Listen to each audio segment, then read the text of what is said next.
When I'm not shopping, I watch Caribbean Predator.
When they took over.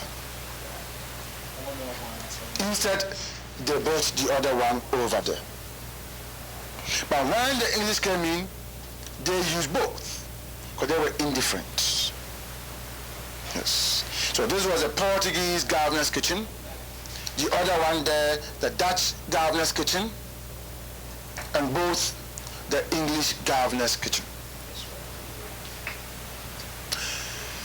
Let's now move from here to the governor's balcony, where he stood to select some of the female slaves,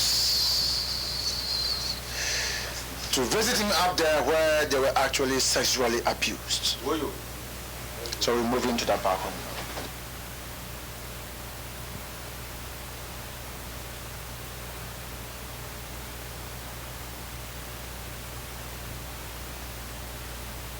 Female slave yard.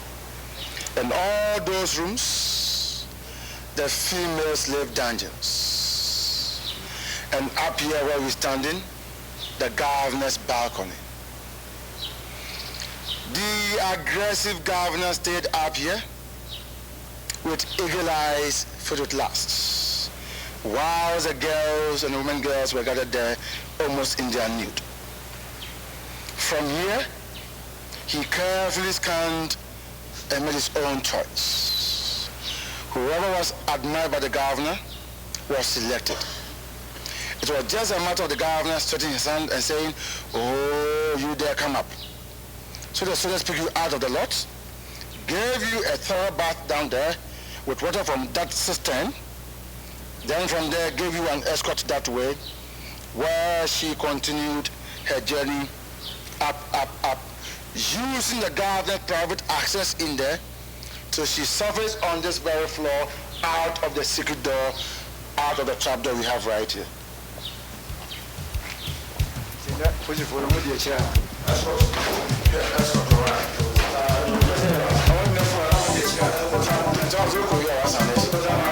This is the trap door. This is the secret door, part of the governor's private access that links the female dungeons to the governor's residence. The shortest possible route from the female dungeons to the governor's residence was through this very exit, through this very trap door, through this very secret door.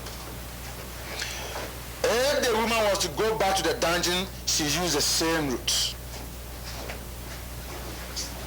And this private access plus a trapdoor were strategically positioned.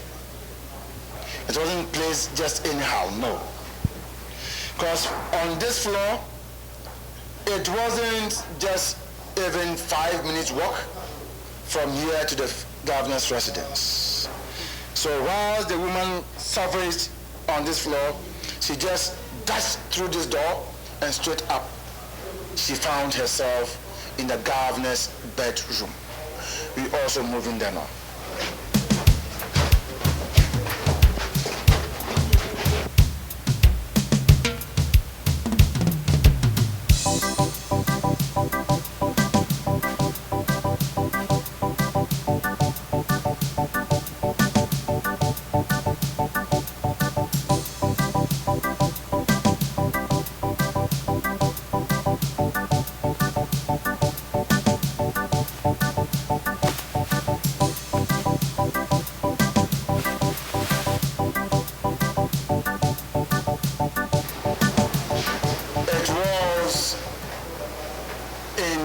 room the governor slept.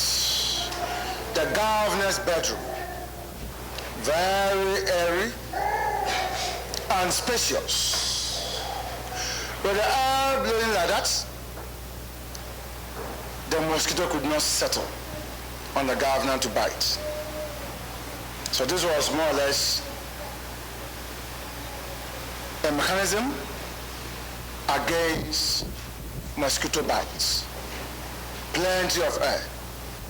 It was in this same room the governor sexually abused some of the female slaves. So most of the mulattoes were conceived right up here in this very bedroom. The governor stayed up here alone, without the wife. The only first lady that came here that I know died. She committed suicide. She was Letitia Elizabeth London, the wife of Captain George McLean. When this woman came down here, she found out the husband was having an affair with an African woman. She grew mad, went to bed, and woke up no more. She committed suicide. So she was buried in the Cape Coast Castle. She is lying there beside the husband in the courtyard. Aside that woman, I don't remember that any of the first ladies came here. So the governors were just free to move about and do whatever they desired. Yes. So this was the governor's bedroom. The next room there through the door was the governor's living room. The governor's living room right in there. A very good room.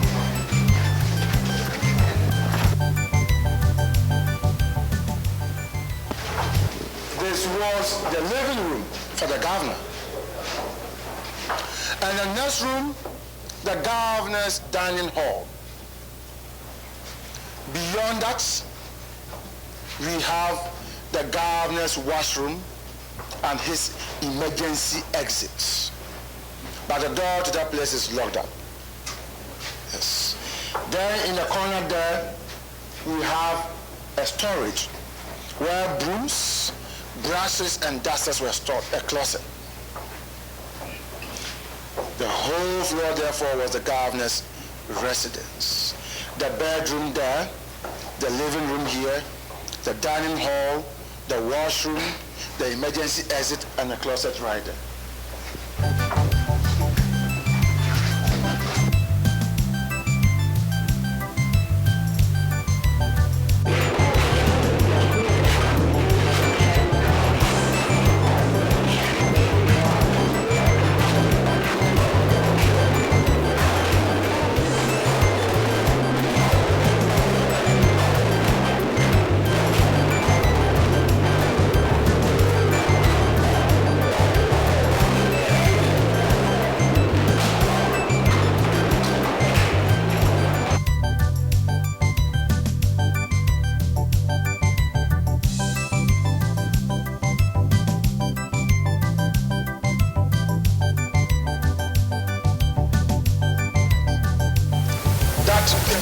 Is where ammunitions were stored. The magazine. It is now being used by bats as their abode. They are also using the place as their Zion, their resting place forever. But that was the magazine where ammunitions were stored. The very balustrade up there was fixed by the Dutch at the time of the governor, Peter Falconer. This governor stayed here from 1723 to 1727. The first part, the governor's personal coat of arms. The last, the coat of arms of the governor's wife. And the W in the middle for King Williams of Orange. He took over the administration of the forts and castles that belonged to the Dutch in the early part of the 1800s, at the time the Dutch West Indies Company was declared bankrupt. He then removed the logo of the company with the alphabets GWC and fixed there a big W. So the first part for Peter Falkenmeyer, the governor himself, the middle one, that is the second one for King Williams of Orange, and the last part for Mrs. Falkenmeyer, the First Lady.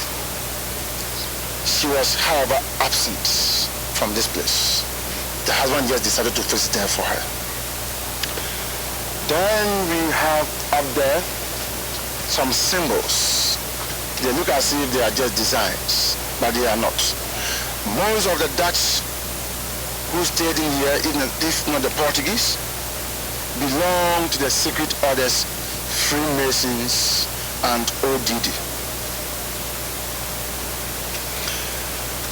When we go back to ancient Egypt, you go through their spiritual books and things like that, you will come to realize that deltas, triangles, are symbols of perfection.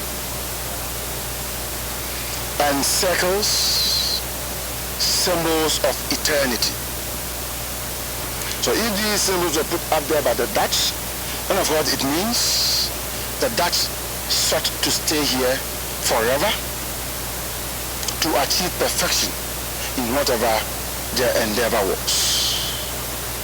So those things there signify the aim, the motive, the objective of the Dutch, who stayed in here for 235 good years. They really stayed here the longest. Well, ladies and gentlemen, I am Stephen Corsa, and I wish to say our tour of the St. George's Castle has finally come to a formal end. If there are some questions to be answered, fine, I'm well prepared to answer those questions. But aside that, this is where we are ending our tour. Good afternoon. BBC Television Network would like to thank you very much for allowing us to tour with you. We appreciate it very much, and I'm sure our viewers have gotten a very, very important historic tour of Elmina Castle. Thank you very much. Thank you, and you're most welcome. I'm Leonard Akins Harley, reporting for BBC's Caribbean Body Talk, where the vision gets clearer every time, and Black history and culture are a very, very important part of our vision. When I'm not working, when I'm not playing, when I'm not shopping, I watch Caribbean Predator. We have just finished our tour of Elmina Castle in Ghana, West Africa, and I really hope you have gotten some historic information out of this tour. We have shown you the door of no return. We have shown you areas where the female slaves were kept, where the male slaves were kept, where the governor stayed, where the governor had his slaves come up to his room. We hope all of this information is very beneficial to you, and you have learned something, and you will stay with us as we continue to tour Ghana, West Africa, and bring you as much information and history as we can. As you know, our motto is Black history and culture being a very important part of our vision. So stay with us if you want your vision to become very much clearer. At this time, we'd like to talk with someone who just finished the tour at Elmina Castle and get his comments. What is your name, sir? My name is Stephen Nsuwa. Hi, Stephen. How are you? I'm fine. Good. Could you tell me, how did you enjoy the tour that we just went on? Okay, it's very fantastic. Because this is my first time also to be here, but when I go around, I see things which move me and they take me to even surprise how they put out the building and how things go. In fact, it's very, very fantastic and very interesting that even I would like to share it with my friends who haven't been here, so they will also be here and see what is going on. Did you say this is the first time you've been on this tour? Yes, this is my first time. And you're going to bring some of your friends and family to see this? Yes. Where are you from? I'm from Brahafo, BA. Say that again? Brahafo, BA. Oh, I see. Well, it was nice speaking to you, and I hope you can bring your friends and family to see this historic tour. It's something that everyone should be able to see at least once. Thank you very much again. Thank you. As our chit-chat continues, we will speak with Dr. Sharon Rahman. She's an OBGYN. Welcome to Caribbean Body Talk. Thank you very much. And what brought you here to Ghana, West Africa? As a African-American woman, I wanted the opportunity to visit and to see for myself the place that I had come from. And what have you seen so far? It's awesome. I feel as though I now need to go home and recommend this trip to all the friends and family that I have. So what would you tell your friends and family? Would say, come as soon as possible. It's only here that you can experience it for yourself. Thank you so much. Our chit-chat continues with Michael Murray, and he's also part of the BVC crew. Michael, what have you learned here on this tour at Elmina Castle? Well, here at Elmina Castle, what I have been learning somewhat in history, I've actually came face to face with the scenes that I've only come across by reading in certain books, because I read a lot of African history, and I read some of it that has been told to me, but now I have actually visited the scene, the site that most of these atrocities would have been perpetrated here. So it's just a good thing to have been here. I feel now I've almost seen what I've only been able to read about. So somehow now you feel a little more connected. Yes, I'm rather connected because it's the circle has been completed.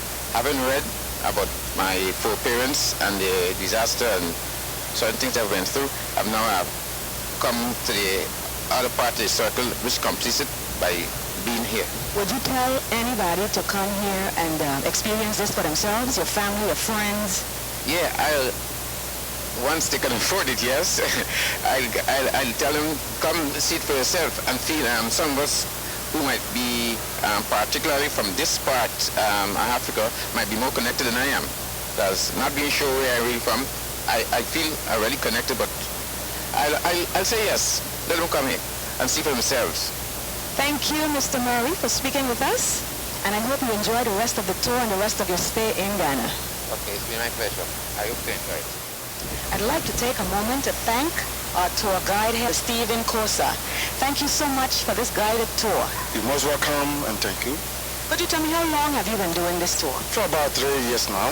Do you enjoy doing it? Oh yes, because it gives me an opportunity to meet my brothers and sisters in the diaspora, and to meet all others who are ignorant about whatever happened in here. It's a very good opportunity for me to educate the whole world, and in fact, those yet to come into the world. Thank you. For those of you, our viewers, who have never been to Africa, please continue to watch BVC's Caribbean Body Talk, and for more history while we remain here in Ghana, West Africa.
shopping. I watch